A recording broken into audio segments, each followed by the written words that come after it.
Welcome to WSN's The Zone on Fox. Manny Melito here with you in the booth of Lamson Stadium, where we had some playoff football action go down right here last Saturday night. And what a game we had. Kennewick Lions hosting the North Thurston Rams. Let's jump right into those highlights.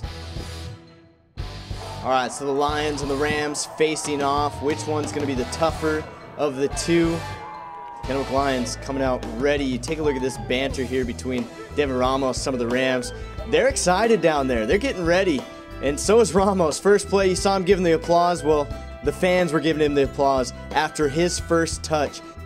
Spin, stiff arm, 69 yards for the score. Into the end zone, perfect.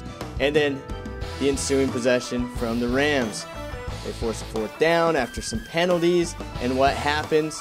Punter misses the kick there to kick the ball into the back of the end zone, and the Lions jump on it on the 3-yard line. Impressive. So then they go in for the score. Caden Julian gets some, and you're thinking, wow, the Lions, they might run away with this one. It's 16-0 with like 9 minutes left to go in the first quarter, and then here comes the Rams. North Thurston run the football. Maurice Manning all night putting it into the end zone. He does things in a big way, and he just manhandled Lions basically all night. And then you see some blown coverage here. What's going on? Here we go. North Thurston getting back into this game, and they take over in control going into halftime. All right, so we start the second half. North Thurston gets the football, some penalties, more penalties, a defensive stop by the Lions, and you start to see some repetitiveness from what happened in the first half to the second half. Caden Julian now on the next possession. He goes big for a nice touchdown grab, running into the end zone. Don't get the ball from me, no. He's going to take it in there, and now you start to see the Lions come back, and you think, man, if they would have played like this in the second quarter, this would have been a lot closer game. But the North Thurston Rams, they're not done yet. Maurice Manning, all game long. Can you talk enough about this kid? Belisario, Cervantes with a nice run there. North Thurston really outmanning the Lions here. And they take the game 35-23, and that'll be the final. So North Thurston moves on to face University up in Spokane. When we come back, we're going to take a nice little look at both 3A and 4A brackets for the rest of the state. Who's still involved, who headed home, all that good stuff. Plus, we still got our all-WSN team and another look at that Jonah Ho story. So stay tuned to WSN's The Zone. WSN's The Zone on Fox. Hey, let's take a quick look at the two brackets, 3A, 4A. Who's left here? Look real quick at last week's scores. Auburn defeated Eastmont out of the Big 9, 20-7. Newport fell to Meade, 41-14. GSL again, Gonzaga Prep, 45-17 over Union. O'Day took a beat down, 34-6. And our 3A bracket, there you see the teams left. Kennedy, Mount Si, Peninsula, Bellevue, Eastside Catholic, Marysville, Pilchuck, North Thurston, and University. These final 8 are going to square off and pare it down to the semifinals the following week. Some of the best matchups here. That Kennedy-Mount Si matchup looks to be really good. Peninsula looking to shock it. The world beaters against Bellevue. Eastside Catholic out of the Metro League. And then North Thurston University, one that we'll keep our eye on for all you MCC fans. Looking at the 4A, yes, the 4A still playing. GSL is very well represented in the 4A bracket there, the top left. Federal Way takes on Camas, probably the game of the weekend.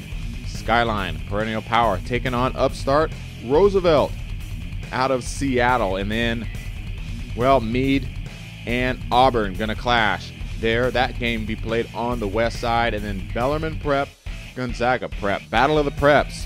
That could be an excellent game as well. Gonzaga Prep looking to be the favorite in that one. We'll have Jerry's full picks coming up later on in the show.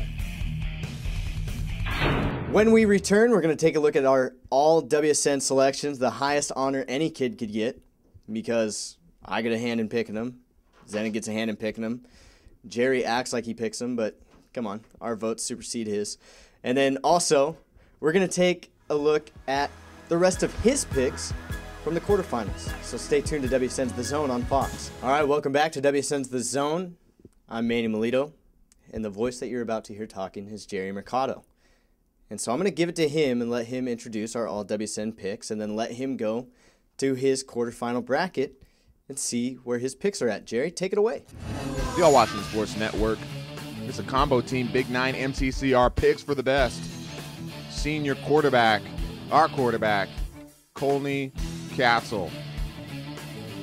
At running back, the first running back off the board, Jonah Ho, a senior out of Walla Walla, the record breaker. Our second running back, Devin Ramos, senior, Kennewick. What a year for Devin Ramos.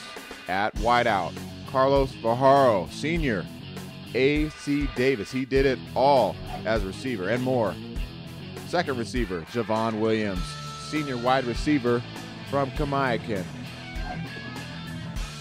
Junior offensive lineman, Caden Mon, anchors the first part of our offensive line picks.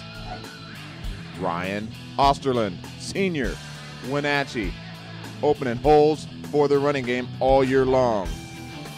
From Hanford, Cody Kowalski, a senior on the offensive line.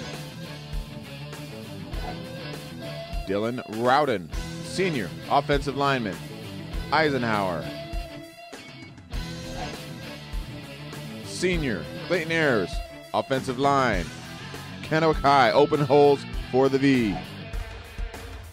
Multi-purpose back, Isaiah Brant Sims, a junior out of Wenatchee. On defensive line, Joe Douglas, a senior, Hanford Falcons. Junior defensive lineman, Jacob Misey, the Spider Monkey, Kennewick. Senior defensive lineman, Matthew Chalmers, Richland Bombers. Senior defensive lineman from Eastmont, Darren Hargrove, also did it on the offensive side, but a phenomenal job on the defense. Junior linebacker, Alex Weber, Chiawana Riverhawks. Senior linebacker, Wenatchee, Nick Sells. Senior linebacker from Southridge, the Suns, Cole Henderson. At defensive back, Joseph Contreras from Sunnyside, a senior. 9 interceptions from Trenton Osborne, senior defensive back from Eastmont.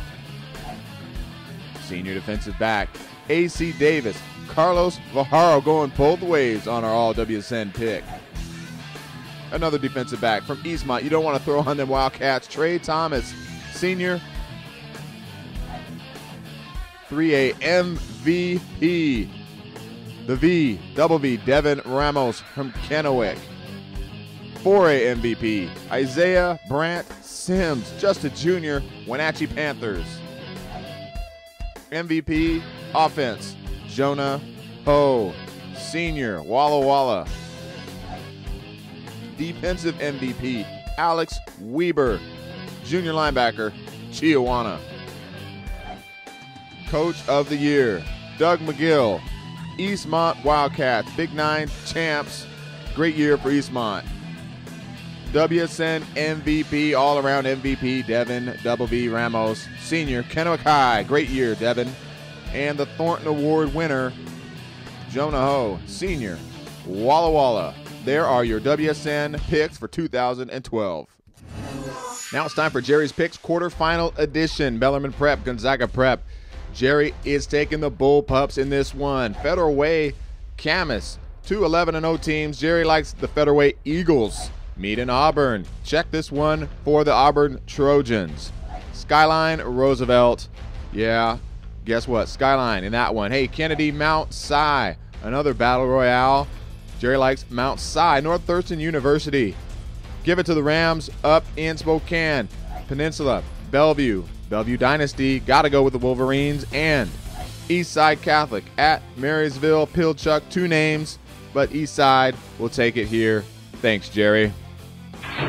All right, good stuff, Jerry. When we return, we're going to take a look at one of the kids that was in Jerry's picks, Jonah Ho. Another sit down with him, so stay tuned for that here on WSN's The Zone.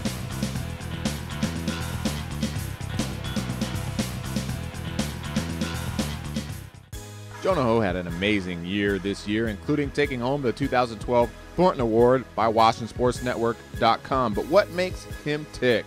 Let's ask his coach, Eric Heisaw. Tell me about Jonah Ho as a person and as a leader of this team. He's been a really great kid to be around. I've had the great pleasure of knowing Jonah for 4 years through track and in class, but he's a great kid. He's a good leader in school. He's taken classes at our community college, but he's very well grounded. He's got great parents. He's a team player, and he had a real instrumental part in our off season this year, getting kids together to do things, whether it was the winter or again when track was done in the spring. For the summer, he did a great job being a leader for us. Jonah's road to football would not be a traditional one, though being raised in Idaho by a football coach father, Jonah has traveled the world, including Romania. He loves to skateboard. He's an outdoorsman. So not your typical kid, Jonah Ho, but he talked about what it was like to grow up. Growing up, I was raised in Idaho. There's a lot of football going on. My dad was the head coach there at Garden Valley High School. I was always, running around on the field with the older kids and everything, and they're always giving me a hard time, just kind of like a normal, coach's son and everything. But there, I just learned a lot about working hard and stuff, and my dad really instilled that in me. So they were always in the playoffs and everything, and so it was really a big deal down there. So I had a good childhood with football and everything. A slight detour after youth football would take the entire family to Romania. Across the ocean, a big change for Jonah. Oh man, it was awesome. It was awesome, so we left, everything was awesome in Idaho. We were there, we lived in a little community and loved it, but the Lord called us to full-time ministry. So we went, and we took over a buddy's church, and the idea was to grow this church so that we could have people to help support the orphans there in Romania. And so for Jonah's deal was he was a skater. That's what he loved to do. So pretty much every day, from the first day we got there, he'd ride his skateboard down to the skate park and just start hanging out with the guys. And then he'd bring them over, and we'd talk to the kids about the Lord. We'd have, ice cream parties and things like that, and just trying to share the gospel with these kids. And next thing you know, man, after 2 years, you wouldn't even know that Jonah was American. He was almost, I wouldn't say he was fluent, but he was really close. That would be a big change for Jonah, going across the seas, leaving a sport and a community that he loved, teammates behind, but it would be a coming-of-age time for Jonah as well. And how would that affect him as he moved on in his life? We asked him that exact question. At that point, like when they told us, I had a lot of mixed feelings. I had, a couple childhood buddies I'd always remember, and I didn't really want to leave them. We were all supposed to play football together for my dad, so it was kind of like, oh man, we gotta go do this whole different thing. But it's exciting too, though. You're like, I've never been overseas to Romania or anything like that. It was really exciting, but it was really sad too, leaving all our friends and everything. We tried to just immerse ourselves in the culture, and so that was a great thing for him. And then when we were there too, he was just doing his thing, man, just trying to be one of the kids, and yet at the same time just trying to live life as a believer there, and just living the life of a Christian, I guess. Oh, it was a really, really good experience. I made a lot of friends from all over the world there. Met just hundreds of missionaries and stuff. And I played rugby there for a little while, and I was playing soccer, and so I was still involved with athletics and stuff. But it was a really, really good experience. Well, the faith background's huge because he has a lot of faith in the higher powers, with his dad being a prior pastor and whatnot, and it's big in their family, and it should be to them. But he has faith in what's being taught to him, and he has faith in the people around him, and I think that's a huge key. A lot of kids don't trust what's going on in the grand scheme, and Jonah does. Yeah, it's been rough. There's obviously some rough patches. I think my sophomore year we went like 2-7 or something like that. So it's been hard with just all the seniors and stuff. They were disappointed. I've gone through maybe 3-4 different offenses, 3 different head coaches in the past 4 years. That's not usual for a high school athlete or anything like that, but it's helped me grow. It's helped me learn a lot about football and things like that. And so yeah, I thought you can't just waltz in there and be good. You gotta put in the work, and so I've been really trying to do that. In a small town, all eyes are on you, especially when you're the football star. How would that continue to shape the life of Jonah Ho? Let's ask him. Tell me about what it's like being able to accomplish these things in your senior year as a teenager, and everything that you do here at the church and everything. What's it like being able to do these things in front of 2 parents that really care about you? I just feel blessed. These talents, they're mine, but I had to work for them and everything, and I couldn't have done a lot of the things I do without people around me. I wouldn't trade my line for any other line in the state. There might be guys that are bigger, faster, stronger, but we have a lot of good character on our team, and so for me, just this whole experience, everyone. It's not just mine.